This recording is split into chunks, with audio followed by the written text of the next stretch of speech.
And I have the award presenters on the stage.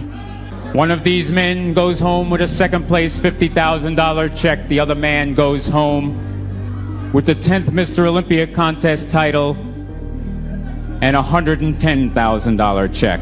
Dorian's, he's retiring. Flex Wheeler's going to be Mr. Olympia. That you're not going to be allowed to win the next Mr. Olympia. I'm sure you read in magazines and the internet all the hype. How do you feel about that, and what are you going to do about it? It's all hype. Yeah. Out of nowhere, because Ronnie, I think before that was like 10th or something. Yeah, like he was seventh place. Yeah. Then comes Ronnie, and he looked like a completely different person. For me to win the Olympia, I had to increase everything. I worked my butt off in the gym and did what I had to do. The year before that, me and Ronnie have always been super close. When was the first time you took steroids? It was probably 1995 or 1996, somewhere in there. You were 29, 30. I was 30 years old, the first time ever. It's been talked about, and he's acknowledged to it. He finally came to me, he's like, man, look, I'm tired of getting my ass whooped. What you doing? Because Ronnie was always natural. I got a lot of information from Flex Wheeler. He gave me a lot of information. Ronnie came to me, and I'm like, okay. He's been around, he won a lot of stuff. And I'm like, man, I wonder what he's doing. I learned from people. So I never been effed up like, damn, I ain't gonna tell him he might beat me one day. So we sat down and I laid the whole game work down. So all I can say is, hey, it's on, baby. But I just watched him change, and Chad would send me pictures of Ronnie getting ready, and I'm like, God dang, we still thinking, well, you're gonna beat him because you're shaped, this, that, and the other. But I'm like, I want to be the world champ. And I'd be willing to do just about anything to be the world champ. So I remember being on stage, 1998. I remember watching him and standing behind him like, God dang. In second place. I gotta be honest, we knew what was gonna happen. Flex Wheeler. And with Flex, he was quite honest with me, because everything he told me, worked. But he perfect scored me in those and ended up winning by 2 points. The new Mr. Olympia, Ronnie Coleman. This is Ronnie Coleman, an 8-time Mr. Olympia title winner, dubbed the greatest bodybuilder of all time. A bodybuilding open era for Mr. Olympia. Yeah, and it's difficult because someone like Ronnie Coleman came around and he could hold 300 pounds and still look aesthetic because he's a one-of-one, He's 5'11", weighing 300 pounds, widely known for his dominant body parts and extremely heavy workouts. All the fun I had in the gym, I had a lot of fun lifting all that heavyweight. A few years later, after winning his last bodybuilding tournament, his rigorous workout took a toll on him. What happened was they put in 4 screws, because the discs were, shifting forward and pushing up against my nerves, so they had to clamp them together, and they used these screws to hold them together, and so they wouldn't slip forward. Well, anyway, those screws ended up breaking. Ronnie has difficulty walking without crutches. Not only could I not walk, I couldn't even lift my legs. And he may never be able to walk again without assistance. Question now is, how does a man's dream? Why did you want to be the world champ? Because you're the best. The best always get the most respect, And you want to be respected for all that hard work that you put in. Ended up becoming a nightmare. So I stayed in the hospital for like a whole month. So I didn't sleep for a little while there. Being in pain 24 hours a day, 7 days a week. And it was real bad, Join me as we go down the fitness rabbit hole, uncovering the dark world of a multi-billion-dollar industry, and I'll tell you what, it's crazy, scary, and much darker than you can ever imagine. Bodybuilding is probably the hardest sport in the world. Yeah, 100%. Ask any professional athlete, they get days off. They get to go home and have a meal that, they can have a pizza or something. Professional bodybuilding is 365 days, 24 hours a day. I've been bodybuilding now since 21. So I'm going on 14 years now, and I don't plan on stopping. Bodybuilding is totally on a completely different level. It's very, very challenging to add muscle mass while losing body fat. A lot of people just think you could just take a needle and all of a sudden you're gonna look like Mr. Perfect. 10 bags of Cheetos And 3 cc's. it's not, it's the whole, like, comes back to the whole lifestyle. What I'm starting to see now is many of these bodybuilders starting to come in and they've been using a variety of substances. Terrible. Don't say to him that I told it. It's not good for health. I've seen people that have had severe infections where they've lost arms. We've seen deaths from these products. It's a lot to go through, and it's not rewarding at all. Like, I sacrificed relationships, I sacrificed friendships, I sacrificed social aspect of my life, I sacrificed my family. Everybody want to be a bodybuilder, but nobody want to lift no heavy ass weight.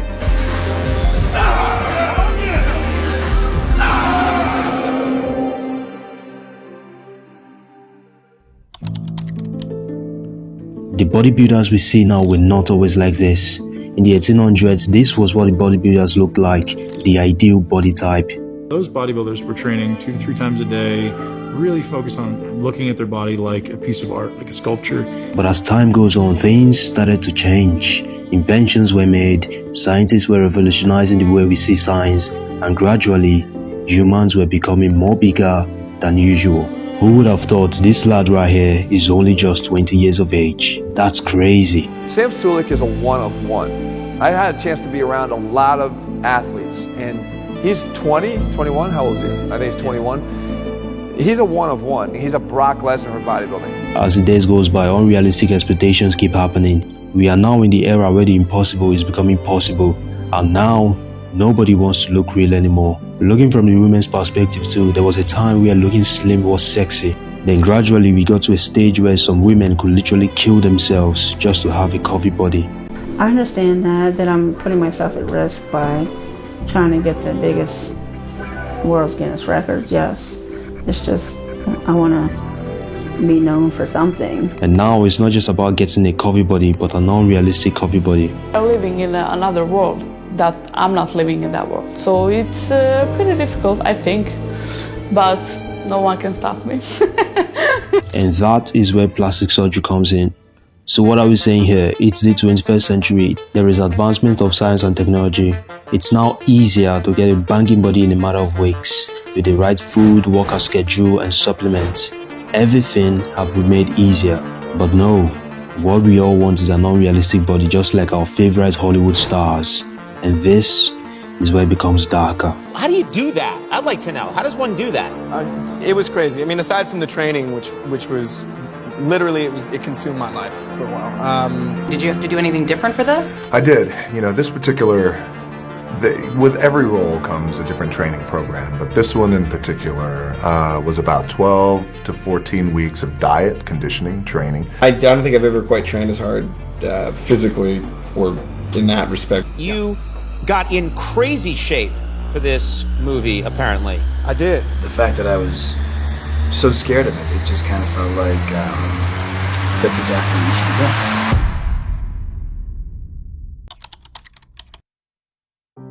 Testosterone is a major hormone in a man that's responsible for muscle growth. It is produced in the body and it can either be high or low, depending on what we eat, how we sleep, our daily activities, and so much more. Steroids, on the other hand, are drugs that have the same effect as the testosterone. Hence, we can call them testosterone boosters. It can increase your endurance, shorten your recovery times after workout, and triple how fast you build muscle. And people just think that you're going to take steroids and you're going to get bigger. If you take steroids, yes, you will get bigger. So imagine you're given a drug that will triple your muscle mass in a shorter time. Why won't you be tempted to try it? This was exactly what Rich Piana did, but trust me, it didn't end well. For those of you that don't know, Rich Piana was an American bodybuilder and famous YouTuber. Hey, what's up everyone? Good morning. It is Sunday morning. It is chest day today, and I'm sorry about no video yesterday, Saturday, which was arm day. At an early age of 18, he knew bodybuilding was his passion, so he started going to the gym, training daily, and he became obsessed with the gym. Soon after, he met some friends in the gym and they introduced him to a drug. I was getting ready for a show as a teenager. I was 18 years old. Oh, fuck. Well, if that's what Flex Wheeler did, that's what the fuck I'm gonna do. Because that motherfucker has some good-ass arms. So that's what I'm gonna do. So you know what? That's what the fuck I did. I injected 5 fucking boxes of Eciclin in my arms. And you know what? I put on 28 pounds in 8 weeks, taking tests in DECA. Now imagine putting on 28 pounds in 8 weeks with just a single drug. What would you do? Would you stop taking it or would you continue taking it? For Rich Piana, he took the latter and he was obsessed with these drugs. Did nobody hang with Rich as close as me and Chanel and Sarah? The people that are competing are obsessed and addicted, and they don't have any control. It's kind of like a drug problem is an addiction that, you like, yeah, I got an addiction. I'm gonna go get help. I'll get off of it. But when you can afford drugs and there's no limit, it's beyond a drug problem and addiction. it's true. There's people are so addicted, and I was at that point. We'll have talks. We'll battle about it. I always try to get them off the I get them off like 2-3 weeks at a time. I've tried pretty much everything there is out there to try because this is what I do. It even got as bad to where he started playing around with crystal. I said, Rich, that's gonna f your image up. He said, yeah. I said, man, it's gonna eat your face and your teeth. Leave that shit alone. All right. We sitting on this couch. I was like, all right, brother, I'm gonna leave the crystal alone, but we just tried it. I'm like, nah, you've been using that shit. You ain't just try it. He's like, what do you think? Like, should I still mess with the oxys? People that have used it will know that typically people can get addicted, not addicted like a drug, but you get addicted to the result and how you feel, how you look and all that stuff. They can hate me if they want to, but they know I'm telling the truth. I mean, honestly, try to stop. But how can you stop injecting yourself when you can afford the drug? And when you can't win any bodybuilding competition without taking steroids? If you want to become a professional bodybuilder, guess what? You're probably going to have to fucking do them. So you're not going to have a choice. He kept on taking steroids until something terrible happened. See, he gone now. And if he was here, I'll still tell this story. So I don't want nobody to think that I'm trying to throw dirt on Rich's name, because a lot of the people that's watching, they didn't know Rich. I was competing on stage, and I was at a point where I was getting blown off the stage if I wasn't going to do steroids. So I took that step, and that's the road I chose. I knew his time was numbered because I knew his addiction was heavy. And he'd be like, man, I just can't. It's hard because I can afford any drug I want in any amount. I said, yeah, just because you can don't mean that you should. If you have the choice to be natural or do steroids, stay natural. There's no reason to do steroids. You're only hurting your body, you're hurting yourself. It was just the drugs. I knew that was going to be his way out. Here I am, but you know what? I'm happy with everything I chose and happy with the way everything went in my life. And I would have not done anything different. I'm completely happy with the choices I made of deciding to take steroids at an early age of 18. Another man with similar cases is Andreas Monza, an Austrian professional bodybuilder known for his ultra-lean physique, his extremely low body fat levels, and early deaths. His addiction and extreme use of steroids led him to his early grave after he had multiple organ failures at just the age of 31. Or Romário dos Santos Alves, a Brazilian bodybuilder who wanted to be the real-life Hulk. His obsession to be the real-life Hulk came when he was a teenager because he was insecure about his small arms. He started working out just like most teens, but still, he wasn't seeing any result. He was fed up and decided to inject himself with steroids, and since then, he never stopped. Então ele tinha um corpo sarado, barriga trincada, já tinha peito, costa, então era definido. Quando ele começou a usar o Synthol, eu não me assustei. Eu sempre decidi apoiar ele em tudo que ele fizesse. Nunca tive que dar palpite, você não vai fazer isso. Sempre apoiei. He's the one that has me the most worried. I need to get him to stop injecting. I don't know if I'll be able to accomplish that. I'm really, really nervous that I can't get him to. He kept injecting himself until he got to a point he started facing horrible health challenges. My feeling is that this is coming from the products that you've injected. But more concerning was the MRI.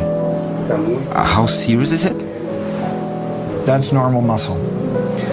This, all of this pure product that you've injected. It's eaten up and taken over your entire muscle. Cara, esse foi o momento mais difícil da minha vida e da dela. Porque eu comecei a dar uma depressão que eu não sabia de onde vinha. E eu fui afastado muito serviço por conta disso, porque eu tentei me suicidar. I told him, you stop or I'm leaving. Everybody knows the dangers of steroids, but still they take them. Why? Addiction. The side effects to it can vary so greatly depending on the person. You just never know what you're going into. You know, you could do one cycle and then your natural testosterone could be dumped for the rest of your life, or you have to be on TRT forever. It can make you infertile. It can lead to more risk of heart disease, you know, increase of cholesterol. It can affect your liver, all your organs. It can be very damaging, especially when abused. And they don't have any control. It's kind of like I'm in a room with 20 meth users and I'm trying to explain to them, you need to stop taking meth. Well, the drug dealer's going to be like, yeah, good luck with that, buddy. All right, well, who wants what? You know, like you really want to tax your body. You really want to take something that you really don't know that could really hurt you. And now you're becoming a drug addict, buying drugs from someone at a gym. You're buying it from drug dealers. If you look at a brain scan of somebody who does cocaine, the difference between falling in love and that first feelings of falling in love during that brain scan and a bump of cocaine are the same. You know how many drug addicts are in bodybuilding? A tremendous amount. We've seen sudden cardiac death in young athletes who otherwise had no cardiac issues and were taking testosterone or other androgens. I really didn't stop until the heart attack. There has been times I've got rushed to the hospital. Like, there's times I've been in the hospital my family don't even know, and I just didn't want to tell them because it was because of that. I couldn't control my anger at all. I used to bash every wall in my house, and it went from anger to depression. That's probably the most toxic thing you can put in your body. And the fitness industry knows this. This is why every month a new set of supplements is made and it is dubbed the next big thing. Now, it's just like in the supplement industry, every month there's a new supplement. Every month there's this new fucking, you know, get incredible results quick, you know, blah, blah, and it's all bullshit because a year from now that shit's no longer popular. There's a new one. What's crazy though is the obsession of looking too big. For some, they want to look big and fit without putting in any work. This is why we now see some people injecting dangerous drugs in their bodies, even if it spoils the way they look. It ruins the look of the muscle. Yes. Completely ruins it. Blurs it, soft, watery, bloated, you know, the veins go away. It pretty much ruins every aspect of the muscle. You know, the bicep peak will be over-exaggerated, maybe even to a point, you know, look like a triangle. Some of the biceps look like a loaf of bread. Take all the drugs away. It's like taking the Instagram away from an influencer. They lose their shit. Meanwhile, for others, they want to look so big, they put in too much work, overloading the amount of weight their bodies can carry, just like Greg Kovac, a 6'4" Canadian bodybuilder weighing 420 pounds off-season, widely known as one of the largest bodybuilders in history. But his large size came at a cost, leading him to his death due to organ failure. Or Ronnie Coleman, who is currently facing multiple health issues. The fitness community is one of the united communities I've ever seen. You can literally make friends easily in the gym, gain a lot of knowledge and understanding about your body from the big guys with years of experience, and they are willing to help out. Just like everything, steroids have its benefits. Aside from the fact that using them for a long time can harm the reproductive system, reducing sperm production in males, a smaller testicle size. Do you feel more turned on? No, you're not. It's not just the same. No, you less turned on. Some of my teammates were on steroids. And then some of these guys would come home and be like, Ed, you're not gonna believe this, but I think my ball's sharp. It can cause problems with your sex drive, help you, especially when it gets to that moment, you could have problems. Yeah, and then another guy would go, hey, you know, I just look at my back, it's full of pimples. And I look at the guy's back, it's like literally full of pimples. It can also treat problems such as allergies, asthma, arthritis, and so on. But if you want to be a bodybuilder competing in the big leagues, winning tournaments, you have no choice than to inject yourself constantly. You can't get this big just by working out and maintaining a good diet. It's impossible. It's impossible without steroids. Some of these guys are just... Yeah, you cannot get to that size. You don't get to Ronnie Coleman size. You don't get to like Dorian Yates size. You don't get there without steroids. But if you want to live a normal life, have a good shape and physique, there is no need to inject yourself. Just one trial and you'll be hooked for life. So I definitely recommend anyone at a young age don't even begin to touch it. If your physique is still progressing, don't even think about touching it. And if you're not thinking about doing this bodybuilding thing forever, then don't even think about touching it. You also do not need to be obsessed over supplements and eating clean. Pre-workout can help you have a harder workout, get more vasodilation, get a little more blood flooding to the muscles, but it's not necessary. It just helps. It's about 8 to 12 repetitions, getting constant blood flow to the muscles and allowing your muscles to swell in order to get that round muscle look. And that's how you win bodybuilding shows. Nutrition and how you eat is the most important thing. Fitness should be a part of your life, there's no doubt about it. It reduces the risk of diseases, strengthens your bones and muscles, and improve your ability to do everyday activities. But at the same time, it is important to know what we're getting ourselves in, because it can become toxic. The food I had to eat to win that first Olympia, ain't no ordinary person could have done that. 6 meals a day. 6 meals a day. A pound of chicken in every meal. Yeah, and I can't do it in a day. I have to get up in the middle of the night and go and eat and go back to bed. I mean, a lot of dietary restrictions. I didn't eat carbs for like 2 months.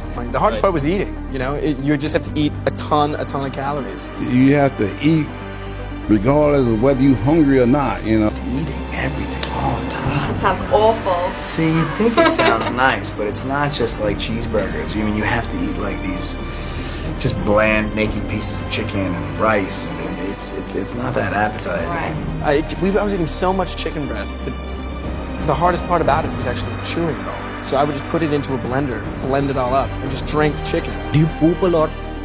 Oh yeah, after every meal, just about. After every meal? After every meal. You're pooping 6 times a day? Exactly. Damn. Remember earlier we saw the evolution of the ideal body type over the years. Now gradually things are starting to change. Being fat and overweight is now embraced. There are a few words that I don't allow when somebody comes into my house, and healthy is one of them. It's your daily reminder that fat women are beautiful. Ask everyone to rate themselves on a scale of 1 to 10. A fat fucking 10. A fat fucking 10? Well, Jaylene Cheney made global headlines this weekend after claiming fat people are entitled to extra seats on planes because they're so fat. But the body positivity movement preaches that fat is now fabulous. You can have your extra seat, you can have 10 extra seats. You've got to pay for them. A question. If you were given a choice to either be fit or fat, what would you choose? Nobody will ever choose to be fat. The problem is nobody wants to put in the work. Well, how would you say your mental health is tied into your weight loss? It has definitely changed my life. I came from being diagnosed with major depression. And I mean, now I haven't felt depression in nearly 2 years now, and it's so incredible. Because when you're obese, your brain does not work the way it's supposed to, and you don't even remember things like your tasks. I just don't have time. So you make time. It's just as simple as that. If it's important to you, if you know your health is incredibly important, that's something that you can never get back once it's gone. They say, 8 times Olympia, but now he's dealing with injuries. Yeah. That's one of the, What's your response to those people? I'm still an 8-time Miss Olympia. How do you feel? Regardless. Yeah, I have some regret. I didn't go heavy enough. Really? Come on, he's the king. Ronnie will always be the king. I want to give it up to Mr. Arnold Schwarzenegger, the greatest bodybuilder of all time. And nothing can really bring me down, you know. I'm probably one of the luckiest guys in the whole wide world. You know, God gave me the gift that he didn't give nobody else on this earth.